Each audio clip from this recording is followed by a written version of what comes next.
E aí, meus amigos, quanto tempo eu não apareço por aqui? Então, galera, hoje eu quero gravar um vídeo. Quero falar um pouquinho sobre a vida de Paulo, a missão de Paulo, do apóstolo Paulo. Eu amo o apóstolo Paulo. Eu já falei um pouquinho sobre o apóstolo Pedro, o apóstolo Paulo que perseguiu os cristãos, que caiu do cavalo, escutou a voz do Senhor. E o próximo Paulo pode ser você. O Senhor pode falar: André, por que me persegues? Osivaldo, por que me persegues? Débora, Luciana. E muitas vezes nós não perseguimos ou não criticamos, seja dentro da igreja, porque também acontece, mas principalmente fora. Porém, nós blasfemamos contra o Espírito quando nós não aceitamos e não se arrependemos, criamos remorso, não se arrependemos de nossos pecados. Mas eu quero deixar esse vídeo principalmente para o cristão agora. Eu tenho meditado muito em 1 Coríntios 9. Vamos lá? Vamos ler? Numa das Bíblias, na versão tradicional, está escrito no título, né? Só para a gente ter um entendimento. Os direitos dos apóstolos.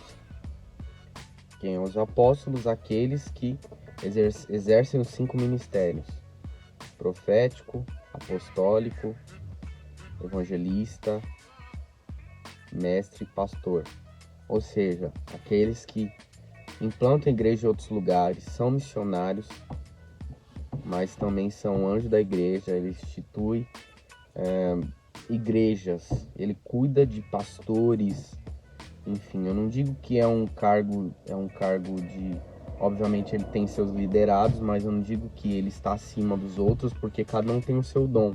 E o cristão tem que aprender a respeitar o dom um do outro, né? Coisa que muitas vezes a gente não faz, tem dificuldade, não, a gente quer tudo, né? E quando eu entendo o meu chamado, eu não fico me comparando, ou para pessoas de fora, eu não fico invejando, né, certas coisas de outras pessoas, mas agora para os de dentro, eu não fico comparando, querendo ser uma pessoa que eu não sou. Eu sou simplesmente eu, entendeu? Então o que cabe a nós é entender o nosso chamado, entender a nossa missão de vida, entender quem nós somos em Deus, né? O que nós somos chamados, ou qual é o nosso propósito. Hoje o mundo tem falado muito sobre propósito. E talvez você tenha uma missão coletiva dentro da igreja para fazer algo específico, para ser um líder dentro dos 5 ministérios, um evangelista, enfim, um líder de célula, que seja. Mas talvez no mundo corporativo, empresarial, você tenha chamado para ser um empresário, para ser um médico, para ser um advogado, para ser uma professora, um professor, assim como eu tenho pegado bastante professor, né, no meu trabalho, enfim. E a gente de todas as profissões, né, que passam por esse carro. Mas o que eu quero frisar exatamente é sobre isso. O que você foi chamado para fazer, né? Eu vou dar continuidade no texto, mas tem muita gente que foi chamado para ser dona de casa, sabe? Para ser mãe, para ser... Talvez não tenha um chamado tão atuante dentro da igreja, mas elas são pessoas que estão dentro das suas casas, exercendo uma boa liderança, né? Entendendo o seu papel de mulher, de família, né? E o pai entendendo o seu papel de homem, de família, de homem de casa, né? De levar seu sustento, seu alimento. Então, basicamente o que tem nos atraído, aquilo que nos inspira, aquilo que nos atrai, desde que esteja dentro da palavra, ou tantas formas de criatividade, formas de amor, forma de que eu possa esboçar quem eu sou, quer dizer muito sobre o meu chamado. Muitas vezes a gente não entende isso. Eu não sei nem porque eu tô falando isso, porque eu não ia falar sobre isso. Mas vamos lá. Deixa eu te desbloquear a senha aqui. Beleza. Vou começar ali, ó. Será que eu não sou um homem livre? Isso é Paulo, dizendo aos Coríntios. Não sou apóstolo? Não vi Jesus, nosso Senhor? Por acaso vocês não são fruto do meu trabalho no Senhor? Se não sou apóstolo para outros, certamente o sou para vocês. Talvez outros não reconheciam o apóstolo Paulo como apóstolo. É engraçado que ele teve um convívio com os 12, com os discípulos, mas ele recebeu o chamado do próprio Cristo. O próprio Cristo falou com ele. E muitas vezes a gente está querendo reconhecimento humano, sendo que Paulo se levantou ali, obviamente, com as pessoas que também tinha ele como exemplo e fazia parte da sua equipe, como Barnabé, assim ele cita, né, o evangelista, enfim. E muitas vezes nós tentamos títulos, reconhecimento humano, e isso não é errado, porque a gente tem que ter, né? Todo mundo precisa ter resultados humanos, né? Mas muito mais do que isso é o que Paulo diz aqui, que ele trabalha para receber o galardão celestial. No final desse texto vai estar falando sobre isso, mas vamos dar continuidade. Porque vocês são o selo do meu apostolado no Senhor. Desbloquear de novo. Vamos para a versão tradicional. Esta é a minha defesa para com os que me condenam. Será que nós não temos o direito de comer e beber? Não temos nós o direito de levar conosco uma esposa cristã, como também os demais apóstolos e irmãos do Senhor e Cefas? Ou só eu e Barnabé não temos direito de deixar de trabalhar?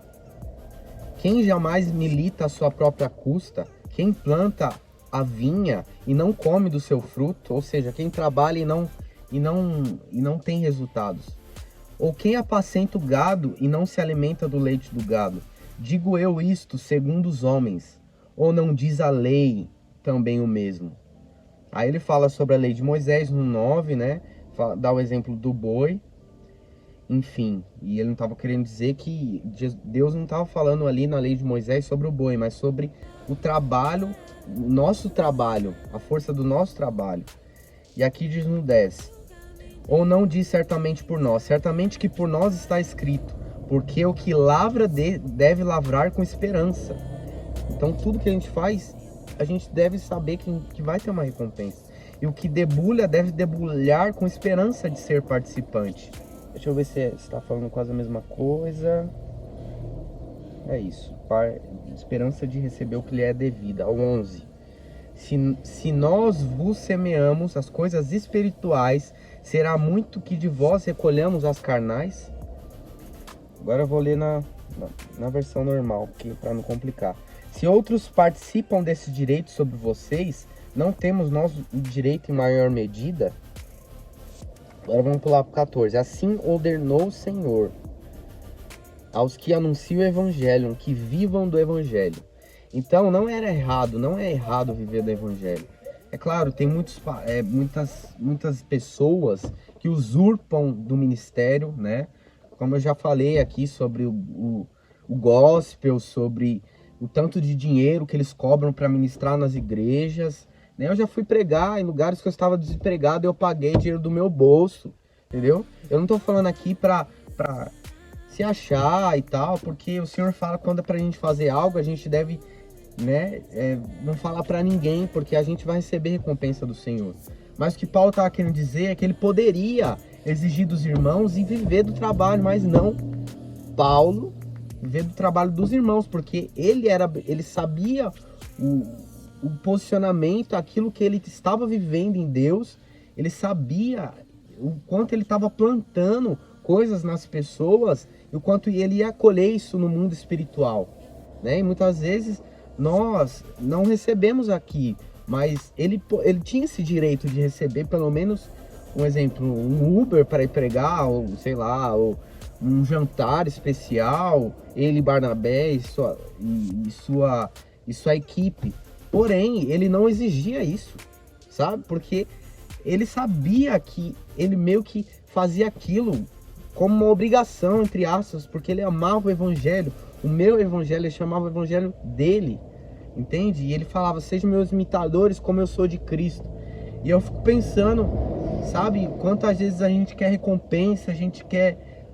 E a gente não faz por merecer, só quer plantar para nossa família, fazer para nossa família e para a família espiritual, mas o Senhor tem falado comigo que os campos estão brancos, mas será que nós cristãos estamos preparados para exercer o ministério que o apóstolo Paulo exerceu, de perseguição, de luta?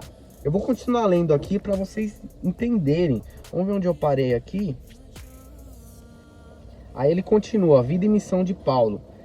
Mas eu de nenhuma dessas coisas usei e não escrevi isso para que assim se faça comigo, porque melhor me fora morrer do que alguém fazer vã esta minha glória. Porque se anuncio o evangelho, não tenho de que me gloriar. Olha isso, pois me é imposta essa obrigação, e ai de mim, se não anunciar o evangelho. Ao 17, por isso, se o faço de boa mente, terei um prêmio. Ou seja, ele sabia que ele ia ter um prêmio, né? Mas se de má vontade, apenas uma dispensação me é confiada. Se eu faço de má vontade, eu tô fazendo, sabe? Não tem necessidade. Olha o que diz no 17 aqui na versão. Se eu faço de livre vontade, tenho recompensa. Mas se eu faço por obrigação, é porque uma responsabilidade me foi confiada. Ao 18. Nesse caso, qual é a minha recompensa? É que anunciando o evangelho, eu apresente de graça, para não me valer do direito que ele me dá. É óbvio, eu concordo que tem pastores como o Billy Graham, né? Esses dias eu peguei um pastor aqui, ele falava que ele fez o TCC dele, né, na faculdade de teologia, baseado na vida de Paulo, né? E o quanto ele trabalhava. Paulo construía tenda, se eu não me engano, né? Ele trabalhava e mesmo assim ele anunciava o evangelho. Só que ele não tinha tempo, óbvio, assim como Billy Graham também não tinha tempo. Ele recebia um salário e do seu ministério não aceitava oferta de ninguém, né? Vamos continuar aqui. 19, porque sendo livre de todos, fiz-me escravo de todos, a fim de ganhar o maior número possível. Para com os judeus, fiz-me como judeu, a fim de ganhar os judeus. Olha isso, eles faziam para os que vivem sobre o regime da lei, como se eu mesmo assim vivesse para ganhar os que vivem debaixo da lei, embora eu não esteja debaixo da lei. Ou seja, muitos, até discípulos de Cristo, estavam vivendo debaixo da lei. Ou seja, comportamento da lei não era uma lei humana, mas a lei espiritual que era empregado diante dos judeus naquela época. Ou seja, um politicamente correto que a gente vive hoje nas igrejas, né, para agradar o pastor, sendo que a gente às vezes não vive o que está escrito na Bíblia, tá certo? Então vamos lá.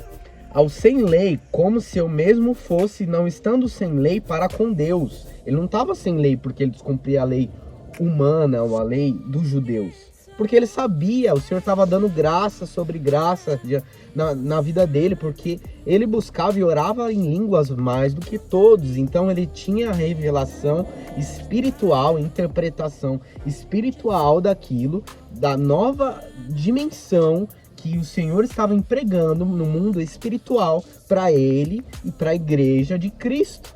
Coisas que nem o apóstolo Pedro, ele demorou para entender, mas ele entendeu, e Paulo teve paciência, mesmo vindo depois, mesmo, né, diante de coisas que ele tinha vivido. E Pedro, juntamente com os outros discípulos, teve paciência também com Paulo e não temeu, né, desconfiando que Paulo poderia, de perseguidor, poderia continuar o perseguindo, mas não, ele colocou, esse é o evangelho, coloca o ladrão, o assassino, o policial, o ladrão, para caminhar junto.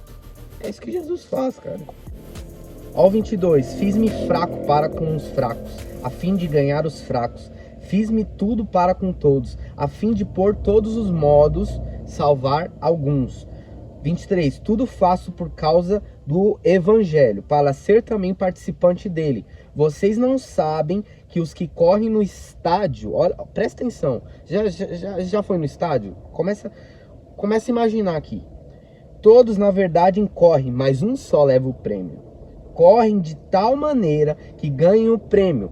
Todo atleta em tudo se domina. Aqueles que para alcançar uma coroa corruptível, ou seja, um atleta natural, né, terreno, ou que vive seu propósito, ele vai correr para ganhar a coroa dessa terra. Mas aqui ele tá fazendo uma analogia ao atleta, o atleta espiritual, como eles colocava como soldado, mas como um atleta, porque ele sabia que ele recebia uma recompensa, uma coroa de glória, de justiça, sendo atribuída para ele até o final de sua vida, pela eternidade. Presta atenção. Todo atleta tem tudo se domina. Aqueles para alcançar uma coroa corruptível, nós, porém, é incorruptível. Pensa no Cristiano Ronaldo aí. Você quer ser um Cristiano Ronaldo espiritual? Então paga o preço que o Cristiano Ronaldo paga no mundo terreno. Será que você tem coragem de deixar tomar Coca-Cola? Será que você tem coragem de, sei lá, o Senhor falar assim, você vai ser celibato, você vai ser uma pessoa que, não sei, você vai deixar de assistir Netflix, você vai, não sei, qualquer coisa. Será que você vai ter coragem de buscar isso? De fazer aquilo que o Senhor está propondo? Assim corro também eu, não sem meta. Ele não corria sem meta, sem objetivo. Assim luto, não como desferindo golpes no ar. Ele não ficava dando golpes, né, como se... Entende? Ele lutava contra ele mesmo, porque o maior inimigo é a gente. Entende? E ele sabia que ele não estava lutando por acaso. Mas ele sabia que ele estava, sabe, lutando com um propósito. É isso que Paulo quer dizer. Mas esmurro o meu corpo e o reduzo à escravidão, para que, tendo pregado a outros, não venha eu mesmo a ser desqualificado. Meu Deus do céu. Esse capítulo da Bíblia, cara, ele me chama muito, muito atenção. Eu não sei vocês, mas eu tô até arrepiado aqui só de falar. Porque o apóstolo Paulo era muito entregue. Será que nós temos coragem de ser como esse grande homem foi? Um dia, se nós, né, se comportarmos, porque existem os níveis de Ezequiel 37, Ezequiel 47, quer dizer, de águas profundas. Então tem muito cristão que ainda está no rasinho, né? Que ainda está com a água no calcanhar ainda, né? E Paulo não, ele já estava dentro do rio. Você consegue entender? Você consegue entender essa analogia? Olha onde Paulo... Olha o que Paulo fez, entende? Cara, eu fico observando, é esse o evangelho que eu preciso viver, que você precisa viver. Um evangelho genuíno, não um evangelho falso, mentiroso, né? Então, agarre essa palavra no seu coração, se inscreva no canal, curta o vídeo, que você venha compartilhar com essas pessoas, porque o Senhor tem falado muito comigo sobre a vida de Paulo.